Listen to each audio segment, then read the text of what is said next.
નમસ્કાર, India news ગુજરાતમાં હું આપની સાથે નિલેશ રાઠોડ. સમાચારની શરૂઆત કરીએ તો 26મી જાન્યુઆરીએ ભારત દેશ 77મો ગણતંત્ર દિવસ ઉજવવા જઈ રહ્યું છે.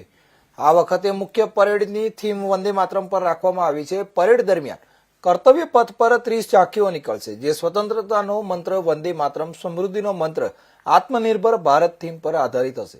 એરફોર્સના કુલ 29 એરક્રાફ્ટ ફ્લાયપાસ્ટ કરશે. તેમાં 16 ફાઇટર જેટ, 4 ટ્રાન્સપોર્ટ વિમાન અને 9 હેલિકોપ્ટર સામેલ હશે. તમામ વિમાન કુલ 8 ફોર્મેશન બનાવશે. વાયુસેનાના ફ્લાઇટ લેફ્ટનન્ટ અક્ષિતા ધનકર 26મી જાન્યુઆરીએ ઔપચારિક પરેડમાં રાષ્ટ્રપતિ દ્રૌપદી મુર્મુ સાથે રાષ્ટ્રીય ધ્વજ ફરકાવશે. કર્તવ્ય પથ પર એન્ક્લોઝર બેકગ્રાઉન્ડમાં વંદે માતરમની લાઇન્સ વડે જૂની પેઇન્ટિંગ બનાવવામાં આવશે. મુખ્ય સ્ટેજ પર ફૂલોથી વંદે માતરમના રચયિતા બંકિમચંદ્ર ચેટર્જીને શ્રદ્ધાંજલિ પણ અર્પણ કરવામાં આવશે.